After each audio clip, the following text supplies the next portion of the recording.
Oi, meus amores! Vamos fazer um programa juntinhos aqui, o Consultório de Família.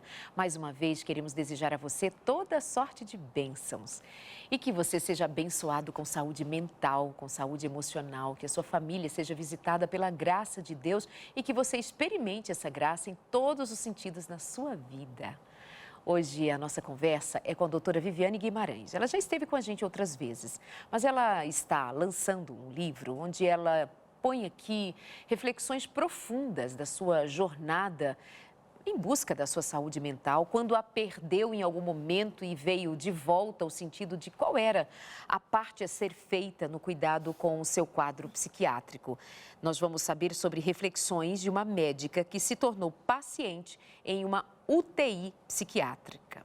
Doutora Viviane Guimarães, bem-vinda, tudo bem? Obrigada, Darlene. Tudo bem e você? Tudo ótimo. Como é que foi pôr aqui no papel, tornar livro e agora disponibilizar para mais pessoas o que você passou e o que viveu e que durante muito tempo foi o seu segredo, digamos assim? Foi. E agora você expõe de todas as maneiras, nós já conversamos aqui outras vezes, agora em forma de reflexão.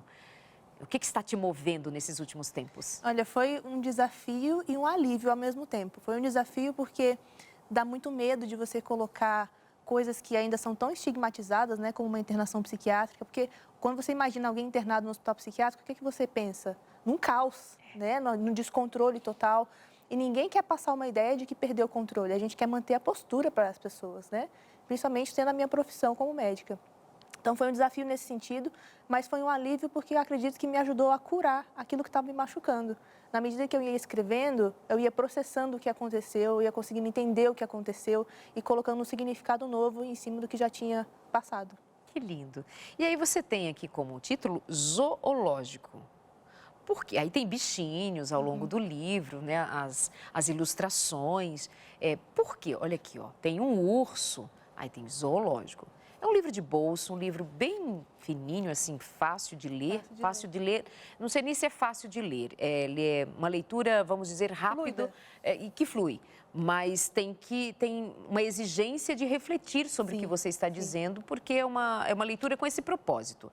Por que você escolheu bichinhos e tem um urso aqui polar na cara? Olha, primeiro foi para preservar a identidade dos pacientes, né? Porque eu conto a história de cada paciente e como foi o meu convívio com cada paciente que eu tive lá.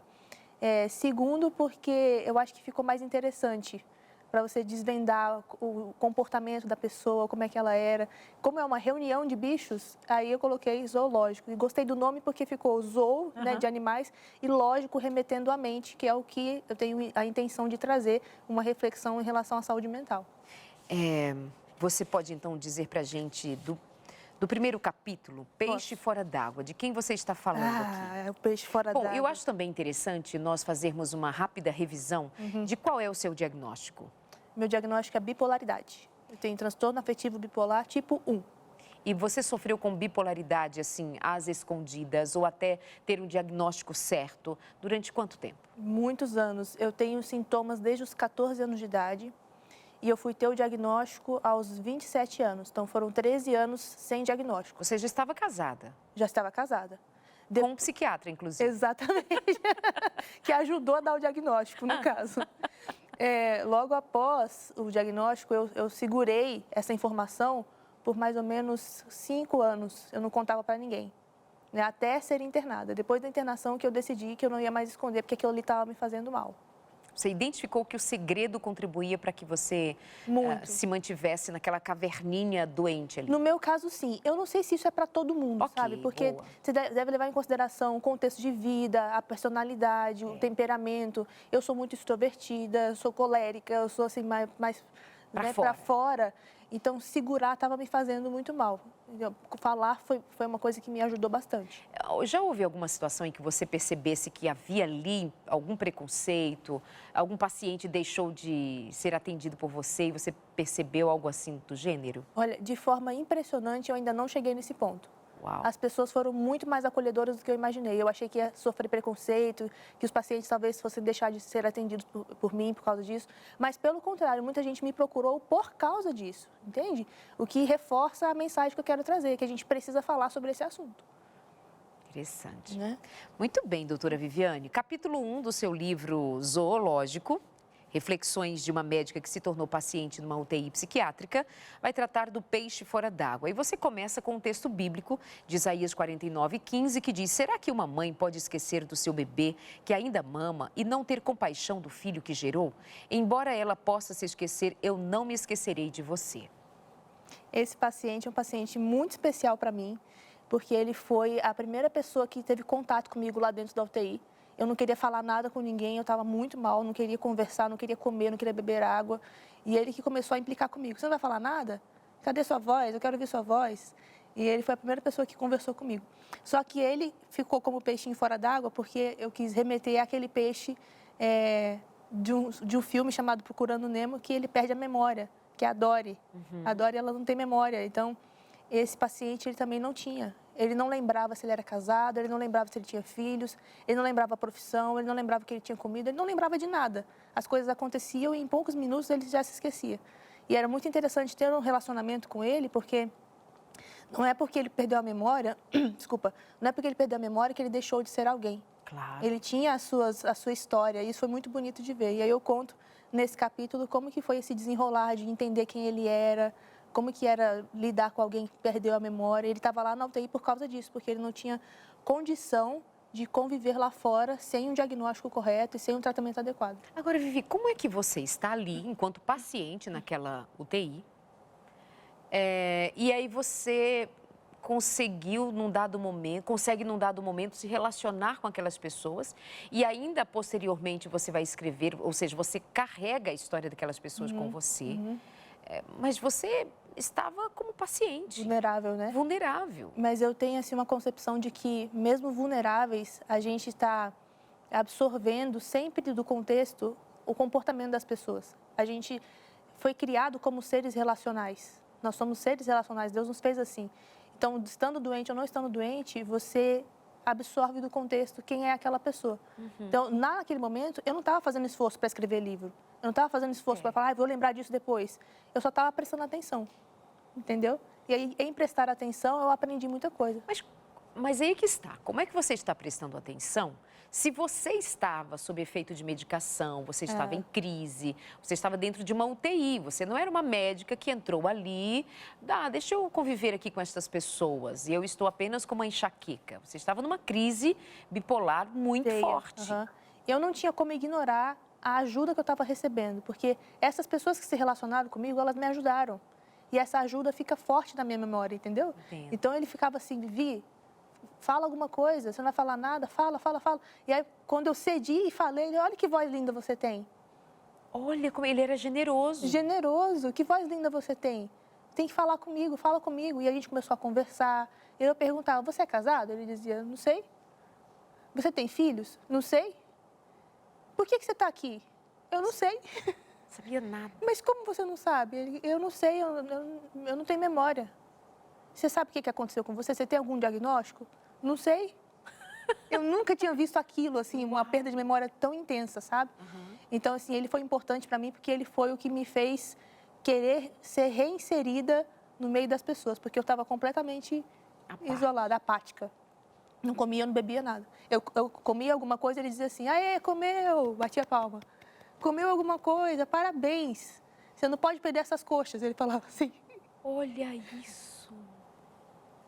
Muito impressionante e me marcou muito, assim, eu sou muito grata. O que para mim traz uma outra mensagem. Mesmo a gente estando vulnerável, doente, a gente ainda pode ser bênção para as pessoas.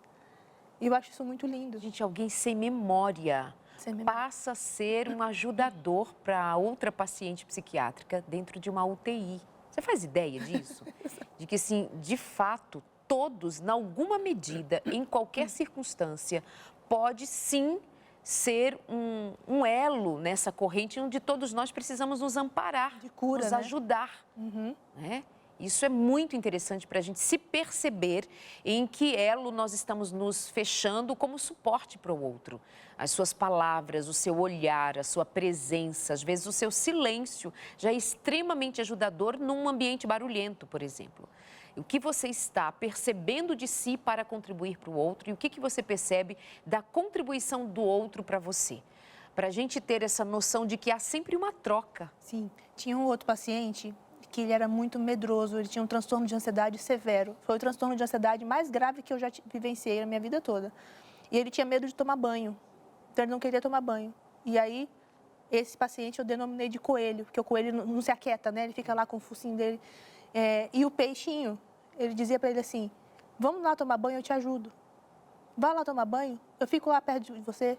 Vamos tomar banho, eu fico... Então, esse peixe era um paciente que ele gostava de estar ali para ajudar os outros pacientes, sabe? E eu achei isso muito bonito, porque ele poderia estar ali e nem aí para ninguém. Eu não lembro da minha vida, eu não sei da minha história, eu não quero saber dos outros, mas não, ele tomou uma outra postura. E isso me ensinou demais. Que maravilhoso. E a sua reflexão com relação a este peixe, a este seu colega de UTI, foi essa, de que a gente pode ser suporte um para o outro. E que, de acordo com o texto, não importa se você tem memória ou não, você é alguém porque Deus te fez alguém. Por isso eu coloquei esse texto, embora ela possa se esquecer de você, a mãe, né? Eu não me esquecerei de você. Então, esse paciente, ele é muito amado por Deus, a despeito de ter memória ou de não ter memória. E isso muda tudo, porque Deus se manifesta através dele na bondade que ele tinha e teve para comigo e para com os outros pacientes também. Uau! Você diz assim, eu não levantava da cama, eu me recusava a comer e a beber, eu me recusava a viver. Eu tinha desistido da Leide. É sério, assim? Eu tinha desistido. Não dá mais? Eu orava e falava assim, Senhor, eu não consigo mais, me leva, por favor. O Senhor está vendo a situação que eu estou, me leva, eu não estou conseguindo viver, me leva. E hoje, quando eu penso nisso, eu até me emociono, porque eu penso assim, ainda bem que ele não me ouviu. Claro. Ainda bem que ele não respondeu da maneira como eu queria, né? Ele ouviu. Porque eu ainda tinha muitas pessoas para abençoar, muitas coisas para fazer, muitas coisas para viver. Muita gente para amar. Muita gente para amar. Então, às vezes, a pessoa que está em casa está ouvindo e falando assim, eu também estou me sentindo assim, eu também não quero mais viver. Então, eu queria dizer, eu não sei para onde eu olho para falar. E você que está sentindo isso ou pensando isso, que você não quer mais viver, você pode falar com Deus e deve falar com Deus, mas você deve estar pronto para ouvir a resposta que Ele tem para te dar. Se Ele não te responde da maneira como você quer, agradeça, porque Ele responde da melhor maneira possível, que é um Deus bom, a vontade dEle é boa, perfeita e agradável para você. Amém, é isso mesmo. Essa é uma consideração que a gente precisa fazer. Há uma vontade de que a vida cesse frente a uma angústia imensa que toma a alma da gente. Mas nunca se esqueça do que Jesus Cristo disse. Eu vim para que tenham vida e vida em abundância. Nunca será um desejo de morte, um desejo de Deus para você. Sempre será um desejo de alguém limitado frente a problemas que nos limitam, mas nós devamos sempre considerar esse desejo que se levanta em minha alma não é o desejo do Deus Criador, Deus Senhor da vida. Como então a gente lida com essas dificuldades? Reconhecendo especialmente que nós somos, repito, limitados, enfrentando problemas que nos limitam, mas nós cremos ainda num Deus que é ilimitado, chamado Deus do impossível.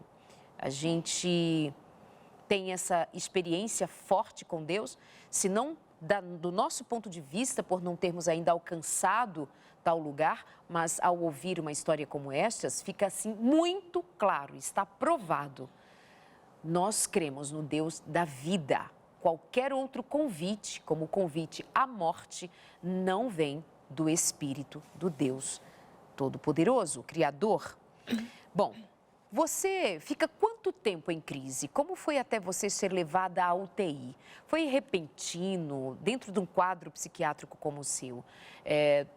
Em que momento você foi obrigada a ser internada ou levaram você para uma clínica? Olha, eu fiquei mais ou menos um mês numa crise que a gente chama de episódio misto, que é a depressão junto com a mania ou a hipomania na bipolaridade, né? Lembrando que na bipolaridade você tem dois polos, a mania ou a hipomania e a depressão. Você pode ter as duas coisas ao mesmo tempo, que é o quadro mais grave. Porque assim, pensa que na depressão a pessoa tem os pensamentos de morte, ela tem essa dificuldade, mas ela não tem a energia às vezes para executar. Ela está muito deprimida mesmo. Na mania, a pessoa só tem energia, mas não está com o humor deprimido. Então ela não pensa em morrer, não pensa em se matar. Agora, quando você junta a vontade de morrer com a energia para fazer, você entra no estado misto. E aí é o estado mais grave que a gente tem da bipolaridade, né? Eu fiquei mais ou menos um mês nesse estado. E aí, na última semana, eu comecei a ter impulsos de morte. Eu nunca cheguei a tentar suicídio. Até porque eu acho que, pelo fato de ser médica e saber como é possível morrer de uma maneira mais incisiva, né? Se eu tentasse, eu não sei se eu estaria aqui, né? Se eu tivesse tentado, não sei se eu estaria aqui. Mas, na última semana, eu comecei a ter mais impulsos. E meu marido foi percebendo que eu estava tendo esses impulsos. Eu estava dirigindo numa velocidade muito acima do recomendado.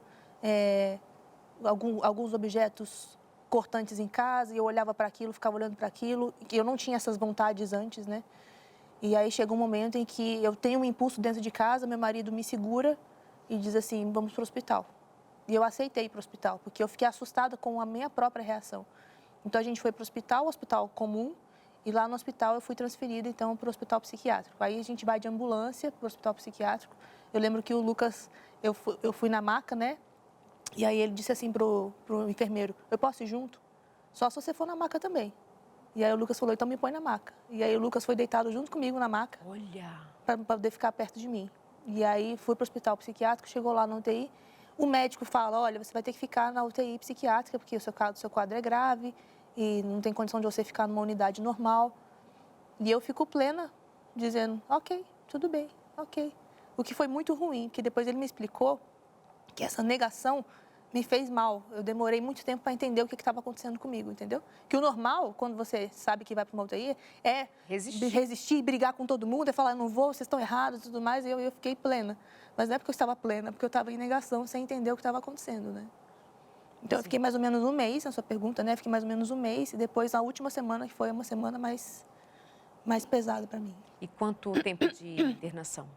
Eu fiquei uma semana na UTI, mais uma semana numa outra unidade, e depois eu fiquei mais 2 semanas em internação domiciliar, que é quando você vai para casa, mas você, por recomendação médica, tem alguém te vigiando 24 horas por dia, né? Então, foram 30 dias no total, considerados como internação. Alguém da família ou alguém da área de saúde? Pode ser alguém da área da saúde, mas se você tiver uma família esclarecida, como é a minha, você pode ter alguém da família para poder cuidar de você. E aí, passado esse um mês, 2 semanas lá no hospital, na clínica, 2 semanas em casa, sob vigilância, você aí já passa a ter controle de si? Não, você recebe alta, mas é como alguém que quebrou a perna e tirou o gesso. Entendi. Não dá para sair correndo. Vai ter que fazer fisioterapia, vai ter que reaprender a andar direitinho. Então, você sai da internação e da lei eu ouso dizer que o pós-internação é tão difícil quanto a internação. Por quê? Porque você não sabe como agir, você não sabe como falar com as pessoas não sabem como falar com você. Quando elas descobrem que você ficou no hospital psiquiátrico, elas não sabem o que elas podem falar, o que elas não podem falar. Se a gente comenta sobre essa internação ou não comenta sobre essa internação, fala do diagnóstico, não fala. Quando eu decidi falar do diagnóstico, eu decidi falar lá no hospital. Quando eu estava lá, eu falei assim, quando eu sair daqui, eu não vou mais esconder. Então, quando eu chego em casa, eu chamo a família e falo assim, gente, eu vou falar sobre esse diagnóstico porque está difícil para mim, eu não quero mais segurar e tudo mais. O meu pai fica com muito receio, né, como um pai protetor, fica com receio de quais poderiam ser as possíveis repercussões de falar desse diagnóstico, né, e eu entendo sobre isso. Mas, por exemplo, o fato de ele ter ficado receoso me fez titubear, entendeu? Então, todas essas coisas, falo ou não falo, como é que eu já posso sorrir, não posso sorrir, eu devo ficar pesarosa, não devo. Então, todas essas coisas a gente fica assim, sem saber como agir. A sorte é que uma amiga que eu fiz amizade lá, que é um dos personagens aqui, que é a filhote. Alguém de dentro da UTI também? De dentro da UTI, que é a filhote.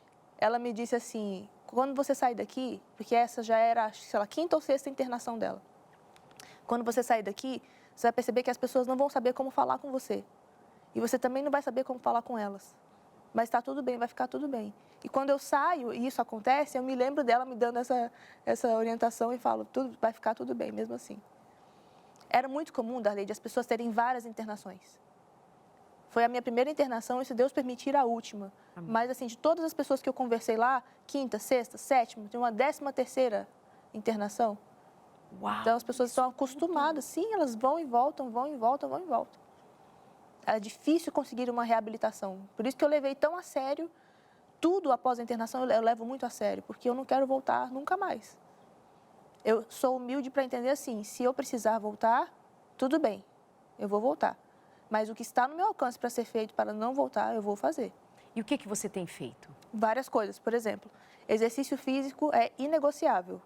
Eu vou, não quero saber, eu preciso ir. A minha alimentação, eu brinco que é a alimentação de adultos, com frutas, verduras, legumes, vegetais, a menor quantidade possível de industrializados. Me hidratar direito, são os 8 remédios que a gente tanto fala. Esses 8 remédios, a psicoterapia, que é muito importante. Às vezes a gente fica com preguiça de fazer, mas é importante fazer. Tomar os medicamentos como devem ser tomados, cuidar dos relacionamentos, encher a cabeça de coisas boas. Então, por exemplo, eu não assisto jornal. E eu fico sabendo das coisas grandes e importantes porque a gente fica sabendo mesmo. Mas eu não gosto de assistir jornal porque eu acho que é colocar muitas notícias ruins para dentro da mente. Fazer boas leituras. Então, a leitura da Bíblia é uma das coisas que fortalece o córtex pré-frontal, né? A vontade. Então, são elementos que, em conjunto, me dão uma qualidade de vida que não alimenta as minhas crises. Se eu tiver uma crise, ela vai passar fome. Vai acabar rápido, entendeu? É mais ou menos nesse sentido. É bom que você diga isso com a propriedade que tem para dizer, para chegar até você aí do outro lado. Como eu já disse, a Vivi já esteve em outros programas aqui com a gente, falando da sua bipolaridade, do seu quadro. E todas as vezes foi muito positivo. Obrigada. Todas as vezes foram positivas as suas falas, o seu olhar sobre esse aspecto da vida para quem está ali do outro lado.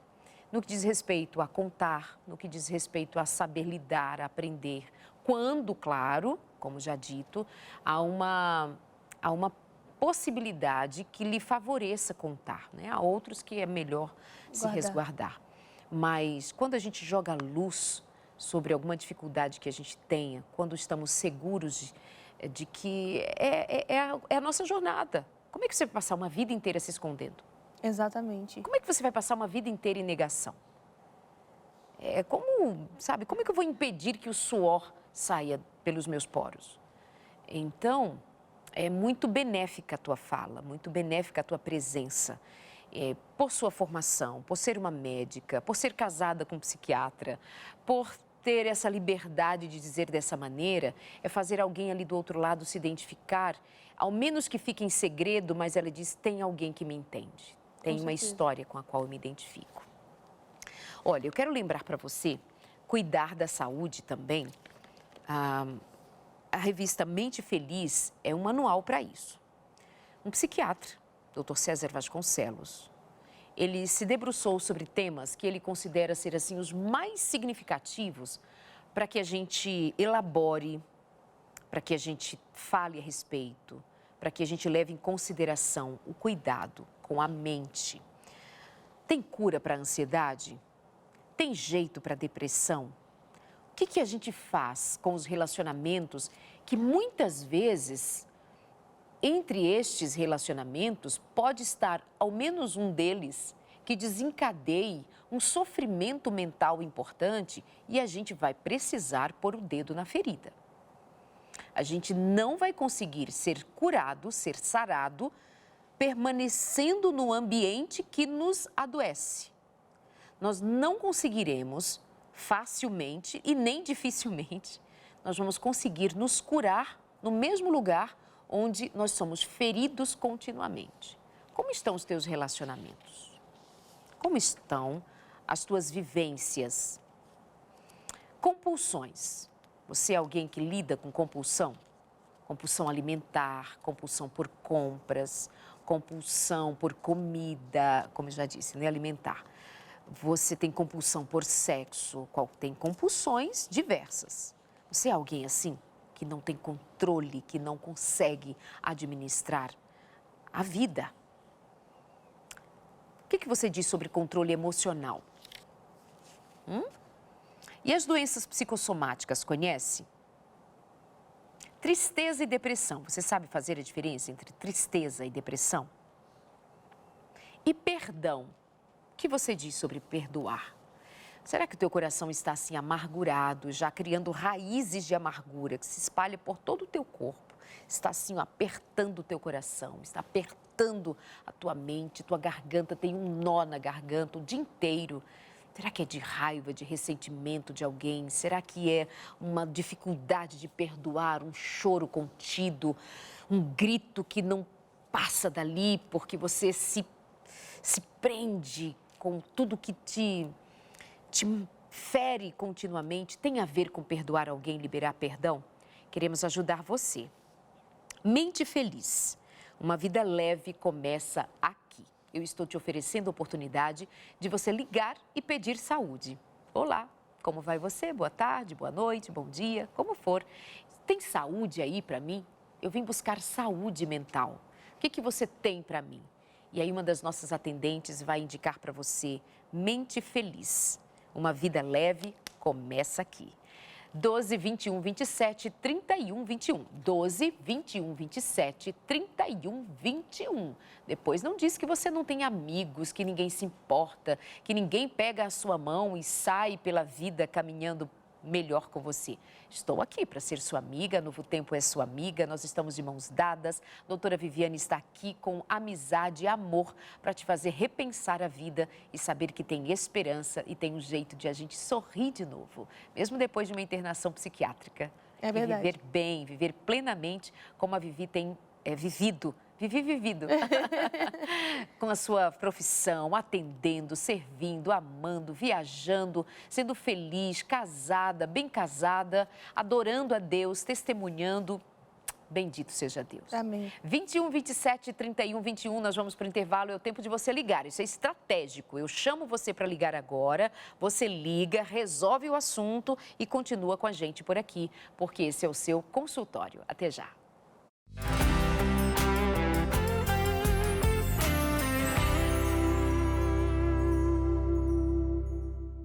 E aí, meu amor, ligou pra gente no 12 21 27 31 21? Ligou, tá registrado aqui, você já é um dos nossos alunos na escola bíblica. Quando você se torna um aluno da escola bíblica, está cadastrado ali, sem pagar nada por isso, a sua matrícula é completamente de uma relação que tem muito amor envolvido e nada do financeiro, para que você seja um dos nossos alunos. Você não paga por isso mesmo, mas você tem agora acesso a todos os nossos cursos e ao final de cada um dos nossos cursos, você recebe um certificado. Exatamente. Você tem certificado de cada um dos estudos feitos, como por exemplo, deixa eu pensar aqui, vamos estudar sobre saúde mental, tem certificado. Mas como assim, Darleide, que nós vamos fazer o curso, se você vai mandar para minha casa, eu vou ficar aqui de boas, estudando. Como é que você sabe que eu concluí? Como é que eu vou receber o meu certificado? Você vai responder um questionário, vai enviar para a gente e vai receber o seu certificado. Tem também de modo online, nós vamos fazer esse trato com você. Você pode fazer um curso sobre o Apocalipse, que é um dos assuntos mais diria assim, mais difíceis para muitos cristãos, que muitas vezes têm até medo de conhecer o que diz o Apocalipse. É o fim do mundo, a besta do Apocalipse, Deus me livre, não quero saber. Agora, pensa comigo, como é que Deus escreve para você uma revelação, porque Apocalipse tem o significado de revelação. Quando você lê os primeiros versos do livro do Apocalipse, ele já diz que é uma mensagem para que seja conhecida e bem-aventurado o que a conhece, bem-aventurado o que a leu, bem-aventurado o que a escuta, ou seja, feliz, bem-aventurado. Aí tem uma carta de bem-aventurança para você, você não quer saber, não quer conhecer. É isso mesmo. Deus quer te dar uma revelação e você não quer. Muito bonito para você, hein, crente? Mas bem, para você que quer estudar, liga para a gente no 21 27 31 21, se matricula na escola bíblica, torna-se um dos nossos alunos e vai ter acesso a todos os cursos, todos. Profecias de Daniel, tem? Tem. Família, tem. Educação de filhos, esse tem, com certeza, fui eu que escrevi para você. Tem mais sobre mulheres, quero assunto só relacionado a mulheres, temos também. Crianças, temos também para os seus filhos, temos tudo. São mais de 30 cursos que nós temos para você, todos eles gratuitos, tá bem?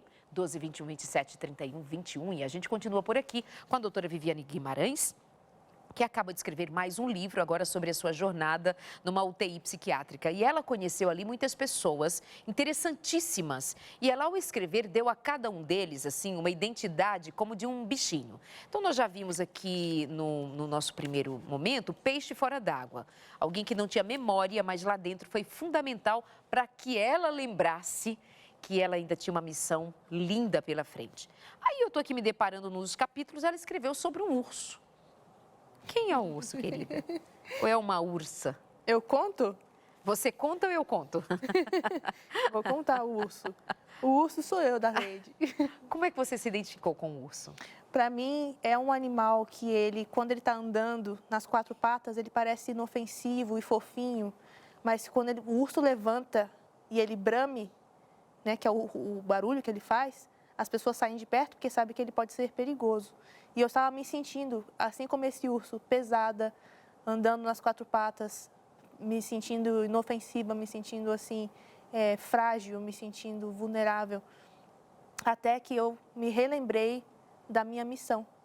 E quando eu me lembro da minha missão e Deus me dá forças para cumprir a minha missão, eu levanto e fico nas duas patas, para poder dizer para o mundo que Deus é bom. Não importa se eu passei por UTI psiquiátrica, se tem alguém da família doente, se está... Não importa o que aconteça, Deus continua sendo bom. E é isso que eu quero propagar através do livro e através da minha vida. Interessante que quando o urso levanta, ele causa medo.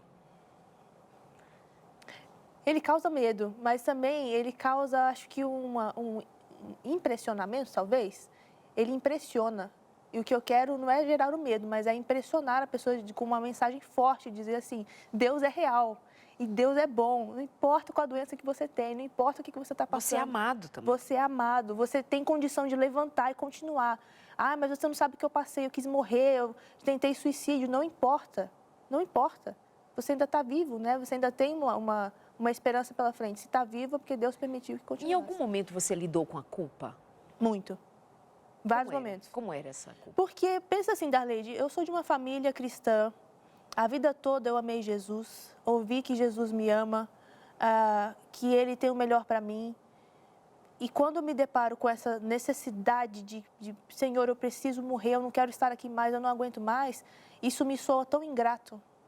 E eu olho para Deus e falo assim, me perdoa minha ingratidão por não estar feliz em viver a vida que o Senhor me deu, mas eu não estou aguentando mais. Só que, assim, o que me apaziguou a culpa é que Deus não nos desumaniza, né?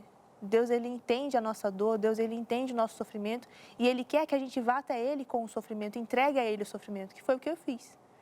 Uma outra coisa que me ajudou a entender também foi que essa ideação suicida é um sintoma da doença bipolaridade. Por isso que quando você dá um remédio e dá o tempo para ele agir, passa. Como é que você pode pensar uma coisa e com o medicamento o pensamento ir embora? É porque é um sintoma. Então, pensar também que é um sintoma me acalmou. Então, às vezes a pessoa está lá em casa também assistindo e está pensando que está com... Gente, agora eu estou suicida. Às vezes não, às vezes é só um sintoma que você tem, você precisa ser medicado e vai dar tudo certo, vai ficar tudo bem. Então, eu lidei com a culpa em vários momentos, assim, de achar que eu era indigna, sabe? Mas quando eu corria para Jesus, eu entendia que Ele estava me acolhendo e não me reprimindo. Eu acho que isso é muito comum na experiência de muitos cristão, com certeza.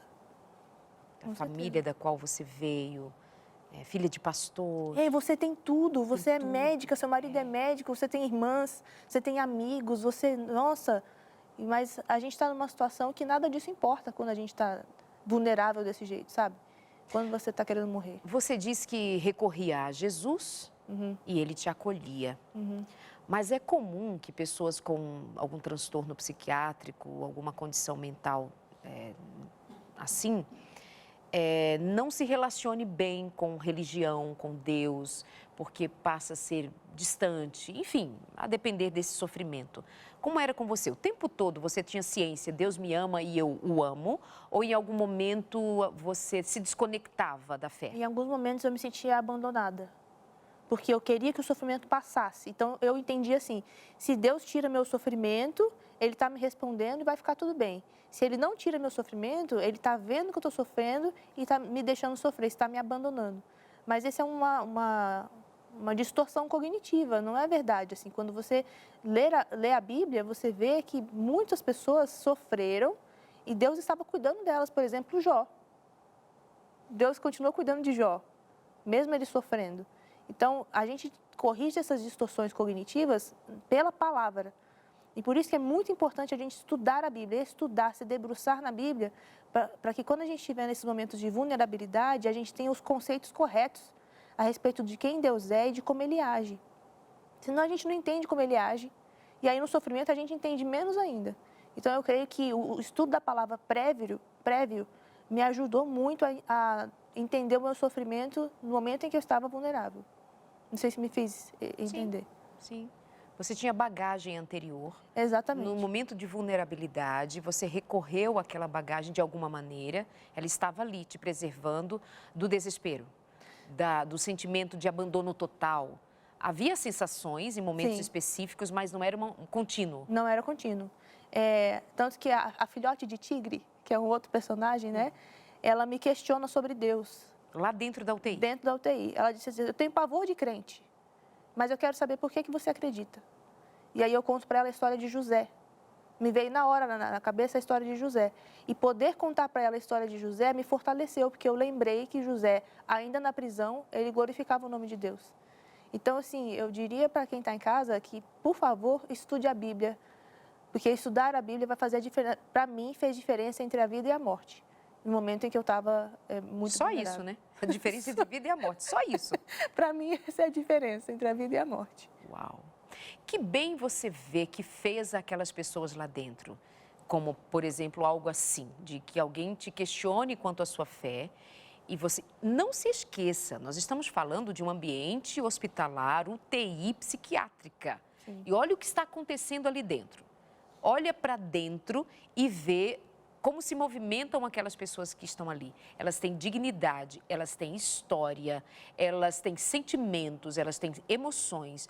Não é um diagnóstico que faz com que alguém não exista no seu significado pleno. Não é.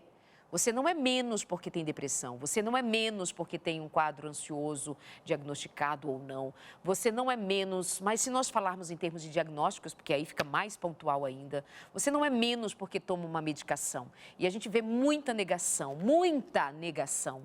porque eu não quero me tornar dependente, porque eu não quero, porque eu creio em Deus, porque eu sou cristão e eu não admito e eu não quero. Olha para dentro de uma UTI psiquiátrica e vê o que está acontecendo ali dentro. As pessoas estão somando umas com as outras. Acredita.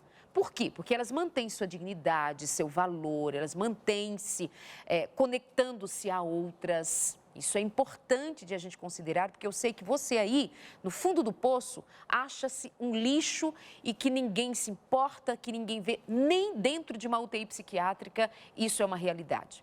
E aí eu te pergunto, que noção você tem do bem que outras pessoas fizeram, você expôs aqui, fizeram a você. E que bem você fez aquelas pessoas ali naquela condição?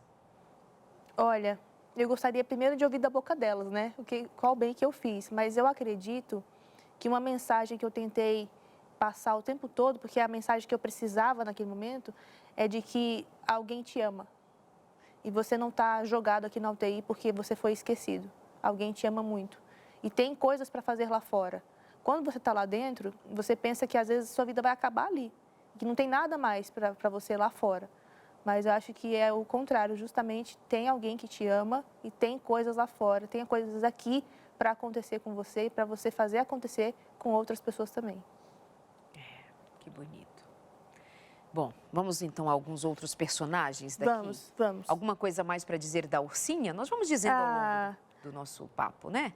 Da Úrsula, eu acho só que a gente precisa falar para as pessoas que, às vezes, elas estão se vendo como algum animal inofensivo, ou animal... Não é inofensiva a palavra, é um animal frágil, mas é só porque, às vezes, ele não está na posição correta.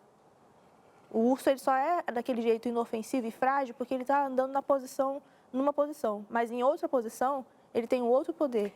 E aqui também a gente precisa pontuar que o urso, quando ele está sob quatro patas, quem faz uma avaliação de que ele seja inofensivo é quem, quem o tá de está fora. observando. Que tem a ideia de um ursinho que vai pegar pelucinho e que bonitinho, mas ele continua sendo, na sua identidade, o urso que é. Ou seja, não é porque você está frágil hoje que você é alguém que não tem a identidade que lhe fora dada para ser vivida e experimentada. Pode até ser que pessoas olhem para você e façam uma noção de que você é alguém que perdeu valor, alguém que é muito frágil, que é coitadinho, vai ter dó, vai ter peninha. Isso é a percepção de que está olhando para você. Mas quem é você de verdade vai aparecer. Levanta, né? Vai levantar, você vai ressurgir. Amém. Porque você tem uma identidade que, nesse momento, está frágil por circunstâncias, por diagnósticos já feitos ou ainda em andamento, mas tem o que o outro percebe e quem você é de verdade. Quando esse urso reage, é porque também tem uma necessidade. Exatamente. Ele tem uma necessidade de sobrevivência, de enfrentamento, de lidar com as adversidades próprias de um ambiente em que um urso viva. Ele tem que buscar o seu alimento, ele tem que, enfim, ele tem que sobreviver. A vida também exige da gente isso, que num dado momento a gente se erga como quem precisa defender-se e abrir caminhos, e isso faz parte. Então, tem horas que é hora de ursinho mesmo ser percebido como, ai, como ele é fofinho. É bom que a gente olhe e alguém veja, ai, olha como ela é fofinha, Vulnerável, ela é querida. Tem hora de ser vulnerável, tem hora. A gente também precisa de colo, a gente precisa de carinho, precisa de ombro. A gente precisa que alguém escute a gente. E quem é o tempo todo ursão de pé, não vai encontrar, porque toda hora alguém vai olhar para você, não, mas ela não está passando por nada. Ela sempre tem as respostas. Exato. Ela pode tudo, ela consegue tudo. Quando você está mal, zona, não tem ninguém que te dá colo, você vai precisar ficar de pé, só que uma hora você desaba. Vai desabar, porque não tem como você sobreviver sozinho, porque no fundo, você não é um urso. Você não é um urso. A gente está usando a ideia do urso pela lógica que você criou na narrativa do seu livro. Mas, assim, nós não somos ursos, nós somos seres humanos com nossas fragilidades e nossas fortalezas. Eu pareço ursa, mas eu sou ursinha e preciso de colo, carinho. E eu adoro isso também. Isso é importante. Eu acho que isso é muito importante e necessário. Pode me dar colinho também, tá bom? Vamos, então, aqui a mais um dos personagens que para você foi, assim, muito significativo. O bicho preguiça. Ele está na página 37. Quem era ele? O bicho preguiça era um paciente que ele literalmente, eu desconheço a voz dele. Eu não lembro da voz dele porque eu não a ouvi. Ele ia pro refeitório, né? Era um refeitório bem pequenininho, comia, saía, voltava para dormir. Só isso que ele fazia. Eu só ouvia na hora de comer, mas ele não falava nada e ele ia bem a passos muito lentos, comia, voltava a dormir. O dia inteiro ele dormia, a noite inteira ele dormia. Dormia. Aí você diz assim, mas uma pessoa que só dormiu te chamou a atenção por quê? Porque só dormiu. Porque só dormiu. Eu fiquei me perguntando assim, será que ele estava precisando dormir desse jeito? O que será que ele viveu lá fora? Que ele precisava dormir tanto? Porque eu já vi pacientes que precisavam só dormir. Dormiram assim 3, 4 dias seguidos, de tantas dificuldades que estavam vivendo, né? E aí eu fiquei refletindo sobre a nossa sociedade, como a gente vive nessa sociedade do cansaço, como diz Bauman, né? Como a gente vive muito acelerado e o tempo inteiro fazendo alguma coisa e a gente não quer descansar, a gente não quer tomar nenhum tempo para respirar. Como isso é adoecedor e como Deus, em sua sabedoria, já disse assim, vai descansar sim, Senhor, vai descansar. Então, eu fiquei pensando sobre isso, até porque dentro do ambiente médico, essa correria, ela é não só desejada, mas ela é louvável. As pessoas acham bonito um médico que tem muita olheira, porque ele trabalha muito. Olha só, um médico trabalha muito. Eu tenho uma concepção diferente sobre isso. Imagino que o médico deve ser alguém saudável. A minha concepção de médico é essa. Então, ele me chama a atenção porque me faz questionar muito essa sociedade de cansaço e como a gente vive. Te levou para esse lugar de reflexão. Muito. e que é uma realidade e que tem sido um fator adoecedor para muita gente, para nós, né? Um fator adoecedor, o estresse, a correria, o pouco sono, muito trabalho, os excessos. Os excessos nos têm Os adoecido. excessos, exatamente. Assim como o excesso de ele dormir tanto Também. tempo, chegaria um momento em que seria contraprodutivo para a Também. cura dele. Será que ele estava dormindo desse jeito por causa de medicamento? Então, eu fiquei me perguntando o que estava acontecendo. Ele me chamou muita atenção por causa disso, né? E aparentemente seria um personagem que passaria despercebido. Mas você estava ali para refletir. A filhote você já falou? A filhote eu já falei, mas talvez um pontinho sobre ela é que ela também é filhote porque ela não se percebe o bicho que ela realmente é, né? Que é o tigre, é um filhote de tigre. E eu denominei assim tigre porque ela tinha um transtorno no qual ela se automutilava, né? Então ela tinha muitas cicatrizes do braço aqui até o pescoço, nos 2 braços, muitas cicatrizes com queloides assim, e parecendo um tigrezinho mesmo, né? Com a característica física assim das manchinhas. Então foi por causa disso que eu também chamei ela de tigre. Bem novinha. O macaco. Não gosto do macaco. Macaco me gera um pouco de mal-estar para falar dele. Eu acho que o macaco eu vou deixar para a pessoa ler. É. Ai, agora eu fiquei curiosa. Fiquei curiosa. E se você reparar, o macaco... E você fala de que você não gosta do bichinho macaco. De verdade, assim. Você não está falando do personagem. Você está falando antes do bichinho. Antes do bichinho. Não gosto Okay. do... Não você gosto não se identifica... Não é que se identifica, mas você não tem o mesmo apreço pelo macaco. Eu sou a pessoa, menina, que eu adoro ver aqueles pequenininhos. Eu gosto de ver videozinho deles, porque eles... eles são ótimos. Eles são muito... Eu vou... Às vezes que fui ao zoológico, eu procuro. Onde é que tem os macaquinhos? Sabe aqueles pequenininhos? Não sei o nominho deles. Ai, eles são muito fofinhos. Eles são fofinhos. Aí eu tenho uma amiga que não é, assim, uma pessoa que eu possa achar irrelevante os comentários dela, a doutora Rosana. A Rosana diz assim, eu não confio em quem gosta de macaco. É verdade? Ixi, e agora? Não, porque ela não gosta também, né? E eu adoro. Eu não confio em quem gosta de macaco.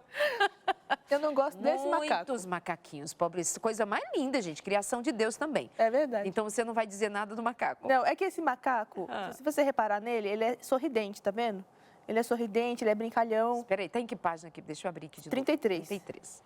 Ele é sorridente, ele é brincalhão, mas ele tem um comportamento que me deixa... Assim, mostra aqui, pessoal. Realmente, ele é muito sorridente. Ele tem um comportamento que ele me deixa incomodada demais. Então, por causa disso, foi um paciente que me deixou com o pé atrás, sabe?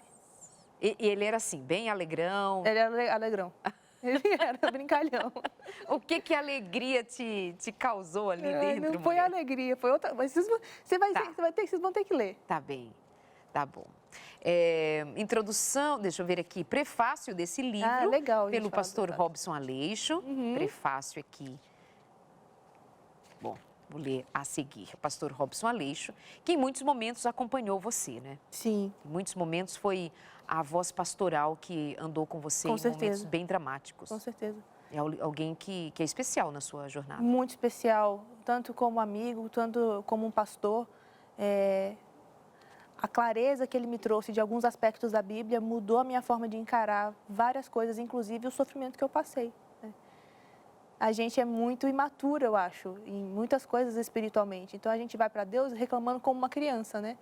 Senhor, mas o Senhor não me tirou do... Por que fui ficar numa UTI? E agora o que eu vou fazer? E por que eu estou aqui? E lá. Mas às vezes não para ouvir o que Deus tem para dizer. Por exemplo, o que era dos seus aspectos imaturos que você foi levada a ter luz sobre isso e fez a diferença? Se eu estou sofrendo, é porque Deus está permitindo. Isso é verdade. Isso era o que você tinha em mente? Era o que eu tinha em mente. Se eu estou sofrendo, Deus está vendo e está permitindo. Mas hoje eu enxergo um pouquinho diferente. Eu enxergo assim, se eu estou sofrendo, Deus está permitindo sim, mas Deus não tirou a mão deles de mim. Porque se ele tira a mão dele de mim, de cuidar de mim, eu não estaria aqui. Eu estaria morta. Essa percepção é incrível, né? E isso mudou tudo para mim. A forma de lidar com o sofrimento muda, porque aí eu vejo e digo assim, Senhor, obrigada porque o Senhor ainda está cuidando de mim. Ao invés de dizer, o Senhor me abandonou. Outro dia ele dizia assim, fazendo aplicação a partir da história de Jó, o tempo breve em que Deus permite que Satanás toque a vida de Jó foi suficiente para devastar a vida daquele homem. Perdeu tudo. Então a reflexão é assim: você não sabe o que é alguém de quem se retire a mão de Deus para deixar Satanás ferir. Exatamente. Olha para a história de Jó para você ter essa compreensão do que é ser, por um instante, e ele até dizia, por uma fresta de tempo, por uma fresta na vida, você ser ferido por Satanás sem a proteção de Deus é devastador. Exatamente. Portanto, olha para a tua vida. O que te está acontecendo não pode ser dito que é porque Deus tirou a mão de sobre você, porque se Ele tira, você vive uma experiência devastadora. Olha para a história de Jó. Isso é realmente para a gente considerar que nós não somos abandonados por Deus. Exatamente. Uma outra coisa é o quanto Deus é misericordioso de nos usar a despeito das nossas falhas, fraquezas e dificuldades. Deus nos usa de uma maneira extraordinária. Então, assim, você pode olhar para você e dizer, eu não tenho capacidade de ser bênção para ninguém, porque eu faço isso, porque eu tenho essa e essa dificuldade. Mas Deus olha para você e diz assim, na minha mão, você é bênção. Exato. Se estiver sob o meu cuidado, você consegue ser bênção. Se a gente tomar a história de José, como você citou no outro momento, José é um menino imaturo, muito jovem, dito filhinho do papai, ali causando aquelas intrigas entre os irmãos, Exato. Porque ele era bisbilhoteiro, enfim, cai no fundo do poço, é vendido como escravo, passa por todas as dificuldades, mas ele, num dado momento, ele toma ciência.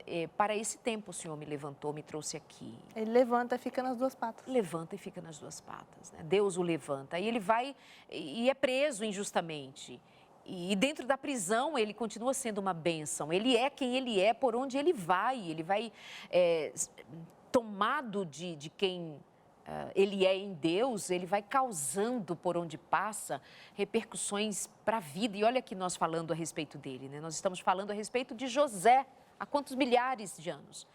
Portanto, quando nós temos compreensão de quem nós somos em Deus e quem Deus é acima de tudo, se nós nos apegamos a isso de maneira, até ele dizer como Jó disse, pode me matar, eu continuarei crendo. Eu continuarei crendo. Pode me tirar a vida. Morreu um filho, continuo crendo. Perdeu o emprego, continuo crendo. Estou numa UTI psiquiátrica, continuo crendo. Tenho um diagnóstico de câncer, continuo crendo. Estou assistindo você agora de dentro de um hospital, Darleide. Continue crendo. Estou te ouvindo, Darleide, aqui de dentro do presídio. Continue crendo. O que nós precisamos é crer, crer.